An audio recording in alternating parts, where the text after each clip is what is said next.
كيفكم اخواتي؟ ان شاء الله الكل بخير، وانا بتمنى دائما دائما دائما تكونوا بخير. اليوم في شيء جديد وحلو كتير كتير راح نعمله، هو برنامج مكتشف المواهب. راح نكتشف مواهب مدفونة وراح نعرضها لكم، وكتير كتير كتير كتير البرنامج حلو.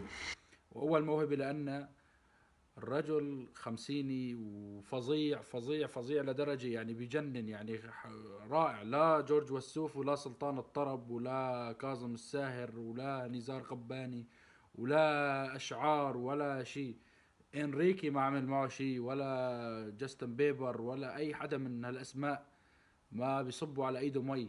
يعني انسان اذا سمعتوه راح دائما دائما دائما كل يوم كل يوم، اذا ما سمعتوه اكيد راح تموتوا، يعني ما في مجال. راح اترككم معه، هو اول مشترك معنا بمسابقة مكتشف المواهب المدفونة. مايكل جاكسون. خليه يحكي. ما تتطوع. In the statement now, in the citizen mighty light, in the citizen you will lie, you woman people might, in the citizen mighty light, in the citizen you will lie,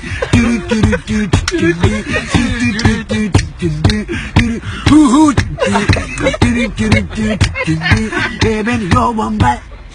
دوسوا لايك واضغطوا متفجر حارق خارق شير ولايكات للسما وشيرات للصبح، ولا تنسوا السبسكرايب تحت، هون موجود السبسكرايب والشيرات هون موجودة. واي شيء لازم تنزلوا التعليقات تحت، وانا بشوف التعليقات وبرد لكم.